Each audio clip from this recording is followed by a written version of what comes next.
Hey, how's it going guys? It's your boy, and I've made this video because I think it's important for some people to realise this, why popular culture is important and why we should probably take it seriously when political ideologies like social justice, like feminism, hey, potentially even more right-wing ones like the alt-right try to change it into their own image. Because why is it important? Because in some ways it is influenced more by us than it influences us. However, that's not to say that there isn't some kind of an influence there, and indeed popular culture has been used to change a society before in the past. You usually see this in Nazi Germany and the USSR. The USSR had quite a booming film industry in the 1920s and again later on in the mid-20th century. And amongst their biggest films, in fact in many ways it was one of their biggest artistic triumphs, were the Eisenstein films like Battleship Potemkin or the October Revolution film. I forgot the full title, it's quite a big one. He did 3 films and I forgot one other one, which were all propaganda films.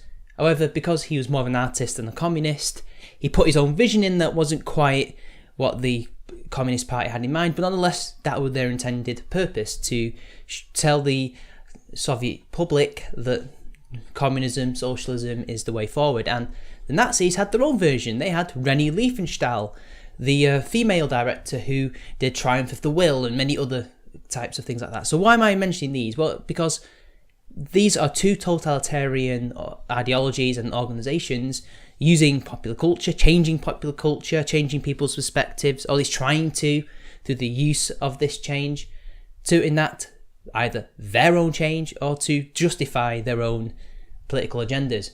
And we see this with social justice, but it seems that people are ignoring it because we're so used to these characters that people kind of maybe become complacent if things change. Maybe people think that change is a good thing all the time when it isn't. So let's take, for example, She-Ra, or James Bond, or any of the other characters that may or may not have changed or will be changed potentially in the future. Look at how they look, or how they might look. James Bond, from a Scottish, Swiss, British, white dude to Idris Elba, who by the way probably won't do a bad performance, but he isn't canonically James Bond. Like, that's just not right. And even then I'm more worried about culture than I am race anyway, so I don't really care about that one too much.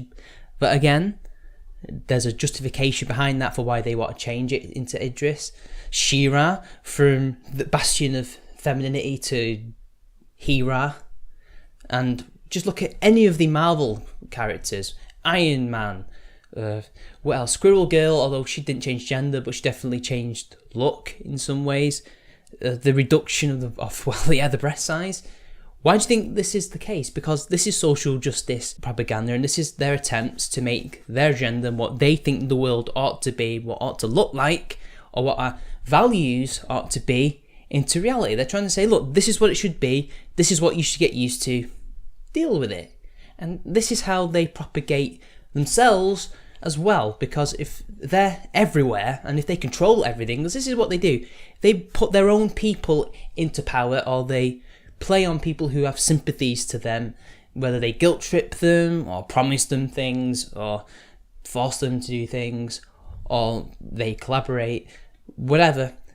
They use this to reinforce themselves, because if there is a comic company or a game company or anything really, film production company that's making films, games, comics that either they don't control or that they don't like because again the material does not reflect what they think popular culture ought to be, and by extension what they think they can influence society with, that other comic book company, whatever, will have to be controlled, because anything that they don't control is a threat, even if this company or person has no intention of harming them in any way. This is how totalitarian things work. This is how they control, this is how they propagate, this is how they manage to survive, by controlling literally everything. That's why it's called totalitarianism. They have to be that way because their ideologies demand it, and if they don't have that, then they're threatened, because people might end up gravitating towards that, because especially as we've seen in the pattern that we've seen far too many times, if you go woke, you get broke. Because non-SJW content, on average, tends to do better than social justice. People will gravitate naturally, it seems, towards old school things, old school ways of doing things, or edgier things, like CD Projekt Red, who for some reason can't seem to grow a backbone and just come out as anti-PC, or at the very least just un-PC company. People gravitate towards that and films like The Expendables and things like that than He-Ra or female Ghostbusters or female Ocean's 8 or things like that. People just don't want that. They prefer the older versions of that, the non-politicised propaganda versions of things. That's what it is, it's propaganda. The problem is, though, sadly, these SJW content creators don't have the talent of a Sergei Eisenstein or Rennie Riefenstahl to back up their propaganda. That's literally what's letting them down. They have a lack of talent because they're not visionaries. They have nothing. Yeah, you know how to draw, but you don't have talent in drawing or film production or anything like that. You are not at their level. So we're kind of lucky. But then to disregard that and say, oh, whatever, it's just comics, it's just films, get over yourselves, you stupid nerds. No, this is how they control society, technically, by controlling how things work. Because in reality, what really should be happening is this popular culture only reflects us as a society, which is not happening. They're trying to reflect something that is either fringe or something they want to be mainstream, and by propagating it, so by making this content so much, they're trying to make the audience basically accept things that aren't acceptable. Now, there's some things that are acceptable. They're already accepted, though, and have been for the past 40 to 50 years, such as, you know, racial equality, sexual equality, things like that. That shit we all take for granted now. Like, everybody is in agreement with that apart from fringe elements. However, it's the other things that they like to bring to the table, like hatred of white people and the false dichotomy of the oppressor and the oppressed and things like that, which I don't need to get into right now, that they also want to make people accept. Now, thankfully, again, as I said before, popular culture is more of a reflection than it is trying to change people's opinions, but it can be used as propaganda, and that's what they're trying and failing to do. Now, this is probably what motivated Vadim Nyquist to make his video about She-Ra and things like that against the Quartering, Sargon, and whoever that woman was. I just don't know who she was.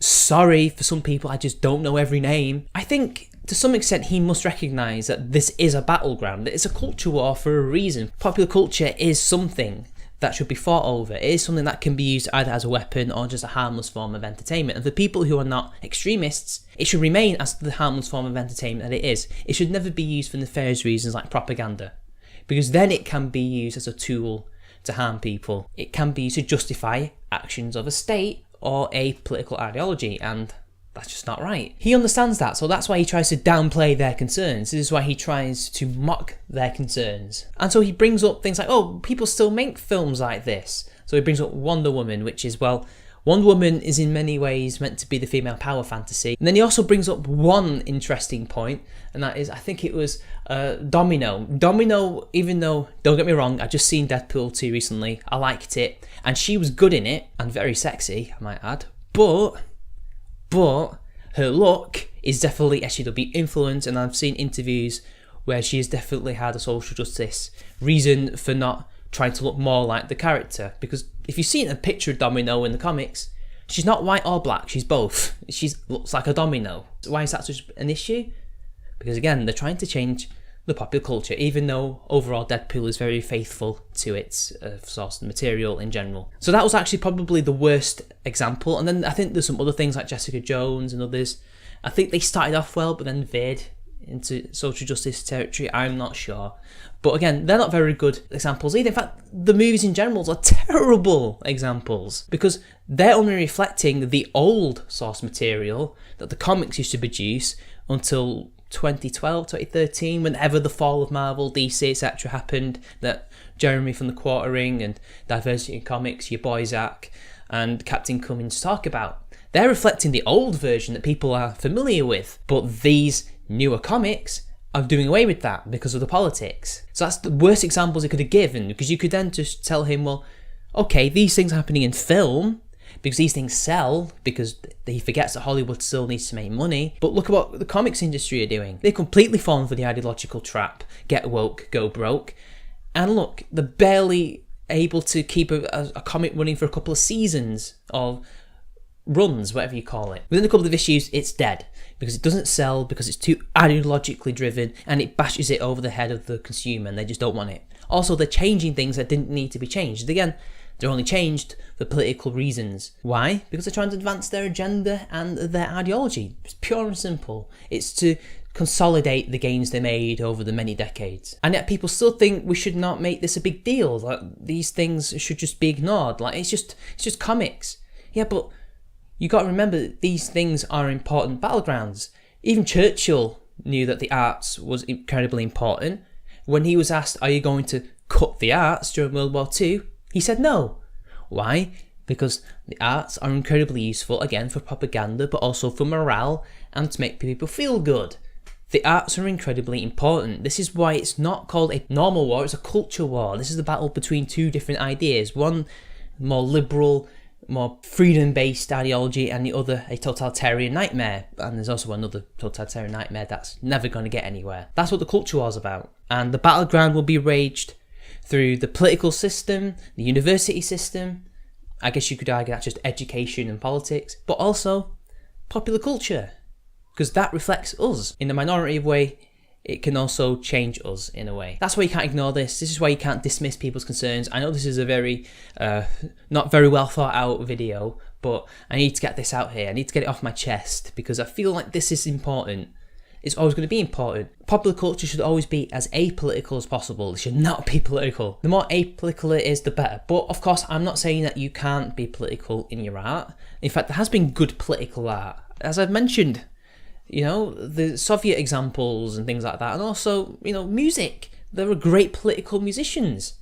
But again, they have the talent to back that up, that you can enjoy it regardless of what they're saying. If you don't have the talent, then it's not even art at that point. It's just propaganda, and that's why it fails, because people can kind of see through it. Even if they may not be able to express it, they can just kind of see it. And anyway, that's all I've got time for today. That's all I can really say before I start repeating myself. So next time, it's been your boy, and I'll see you later.